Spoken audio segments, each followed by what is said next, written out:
indivisible, with liberty and justice for all.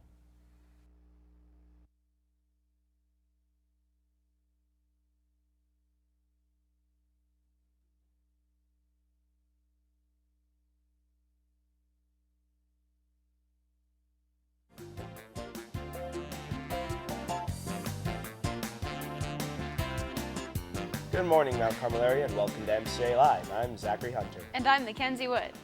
Here are today's announcements. Today is Monday, October 30th, day 4. Patriots Pen and Voice of Democracy entries are due to Mrs. Shower by the end of the day today. Students signing with Riley Maher should meet in the chorus room during homeroom for auditions to be on stage with Riley at the dance marathon. Friday, November 3rd is the final practice, and participating students should check their school email for information and practice videos. All Think Big liability packets must be handed in as soon as possible. Students will receive their t-shirt when the packet is returned. The dance marathon is this Saturday from 9 a.m. to 9 p.m. Tomorrow, October 31st, is an Act 80 early dismissal day for students. The elementary parade is at 9:30 a.m. and all students may dress in costume. However, guidelines include no face paint, masks, weapons, offensive clothing, or excessive skin showing. Halloween-themed t-shirts, other t-shirts, and school supplies are available for purchase in the high school office. Students are reminded that they may also use tornado tickets to purchase these items. There is a reading club meeting Wednesday, October 1st after school. Anyone who wants to join reading club should attend. Reminder to juniors and seniors, the last day to hand in fundraiser orders and money is Wednesday, November 1st. Orders should be turned into the office. The Northumberland County Career and Technology Center has an open house on Wednesday, November 1st from 6 to 8 p.m. Students interested in auditioning for the school musical, Fiddler on the Roof, should pick up their audition packet and sign up for a time slot as soon as possible. The audition date is next Tuesday, November 7th. And here's Zach with today's news.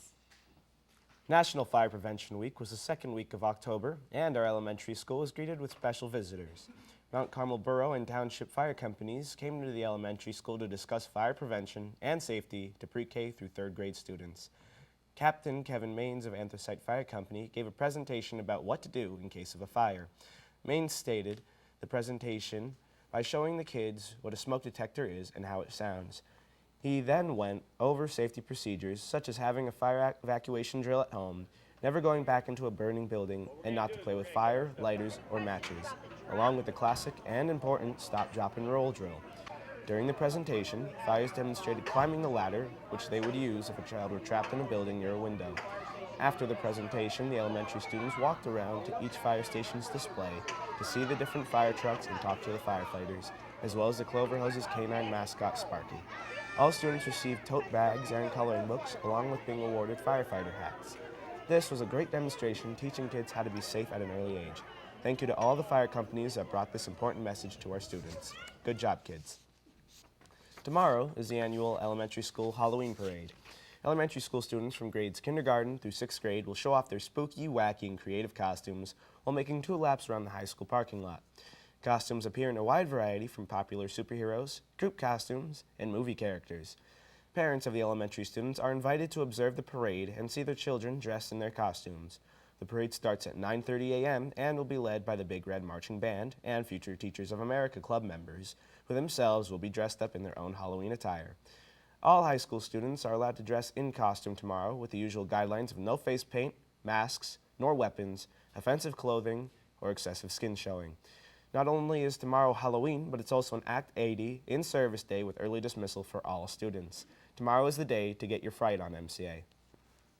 The Elks Junior Teen of the Month for September is Jude Slavinsky, son of Brandon and Lisa Slavinsky of Mount Carmel. Jude participates in target archery and won first place in the Bowman category at the Pennsylvania State Federation of International Indoor Target Archery competition last year.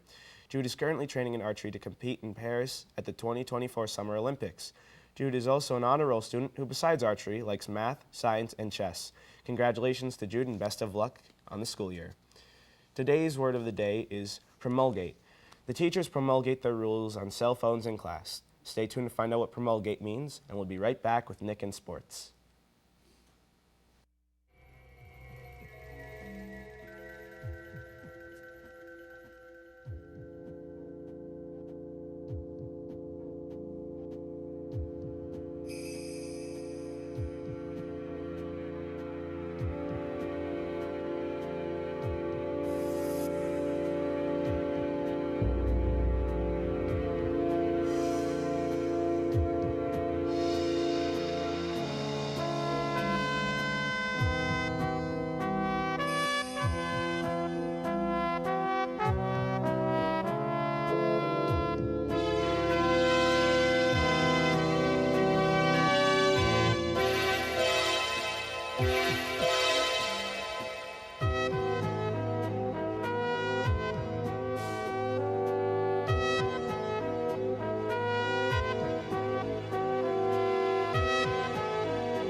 Friday night was the last home game for the Red Tornadoes this season, and it was a nail-biter.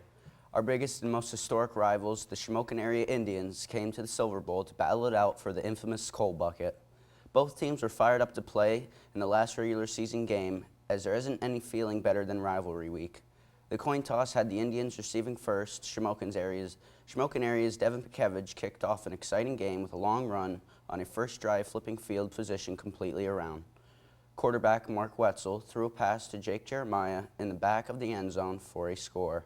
Instead of a PAT, Pikevich faked the kick and pulled it across the pylon for an 8-0 lead. However, Mount Carmel was not ready to let the bucket slip away. MCA's big play came off Tommy Reisinger, who threw to his favorite target, CJ Reichard, getting the Tornadoes all the way down to the 3-yard line. John Ayers took it in from the Wildcat, giving himself his first TD of the game. These first two drives were the starting point for a back-and-forth first half. Shamokin had a great return and managed to convert on a 4th and 1, which led to a touchdown from Pikevich on a sweep. The Indians were still hanging on to a first quarter lead, 15-7, but the Red Tornadoes were driving. The last play of the quarter was a fantastic catch from Logan Wills, then Ayers punching in the first score of the second quarter, this time from the 2 yards out.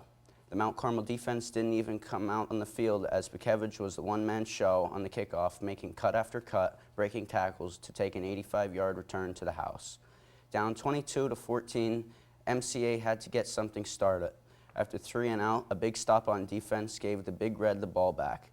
Tough runs from Ayers gave opportunity from Reisinger to complete a play-action pass to Shane Widener, who was ruled down on the 1-yard line. Ayers drove into the end zone for a touchdown and coasted for a 2-point conversion for an 8-point swing. The score was tied 22-all, and both teams ended up scoring again before the half. Shamokin area's Wetzel rolled into the end zone for a score, but MCA answered back when Reisinger found a wide-open Jack Chapman on a beautiful design play for an easy 7 points. Going into halftime, the score was 29-29, with our boys receiving the kickoff. Reisinger and Ayers marched all the way down to the inch line, but ended up coming short on a 4th down. The defense did a great job pinning them deep, which gave great field position for Ayers to take this 4th TD of the night. A mishandled snap led to extra point to be blocked, putting the score at 36-29, with Mount Carmel taking the lead for the first time of the night. They kept on trucking when Reichard came up with a huge interception, which led to his very own rushing touchdown. The score 43-29 deep in the 4th quarter. Shamokin was hungry for the coal bucket, though, as Pikevich gave Shamokin their very own interception, which led to the second Wetzel Jeremiah touchdown of the game. With the game within 1 score, it came down to the wire. One of the biggest plays of the game came on a 3rd down when MCA's defensive end, Michael Hood, came up clutch, forcing a 4th and 22. Hood pressured again, forcing a jump ball that fell incomplete. Mount Carmel area Red Tornadoes lined up in victory formation and took the knee to solidify the 50th coal bucket win ever for our school history. With this win, the Red Tornadoes secured their District 4 playoff game against South Williamsport Mountaineers Friday night at South Williamsport. Good luck on your playoff run, boys. Tonight, there is no sports, and back to Kenzie at the news desk. Thanks, Nick. The boys varsity basketball team is having a t-shirt fundraiser. All shirts cost $20 with a variety of sizes and options. They come in a short or long sleeve in sizes small to XXL and can be worn by men or women with a choice of dry fit or 100% cotton material. The shirt is all black, and on the front it says Tornado Basketball with a net beneath it. On the back is a smaller red basketball with a white tornado inside it placed near the top of the shirt. Orders are due to Coach Lazicki tomorrow on Tuesday, October 31st. Wearing this Tornado Basketball shirt is a great way to support both of our varsity basketball teams. However, all proceeds go to the boys' Big Red Hoops Club. Place your order with any JV or varsity basketball player or with Coach Lazicki. Promulgate is a verb derived from Latin and means to make known to the public. The teachers promulgate the rules on cell phones in the class. And for today's lunch, pierogies with onions, carrots, pears, and choice of milk. And for tomorrow's breakfast, sausage, egg, and cheese on a muffin, whole grain cereal with toast, assorted bagels, chilled juice or fruit, and low-fat milk. That's all the news for you for this Monday. Don't forget, tomorrow's an in-service activity day. Students have half a day and can dress up for Halloween. Make it a Great day, MCA.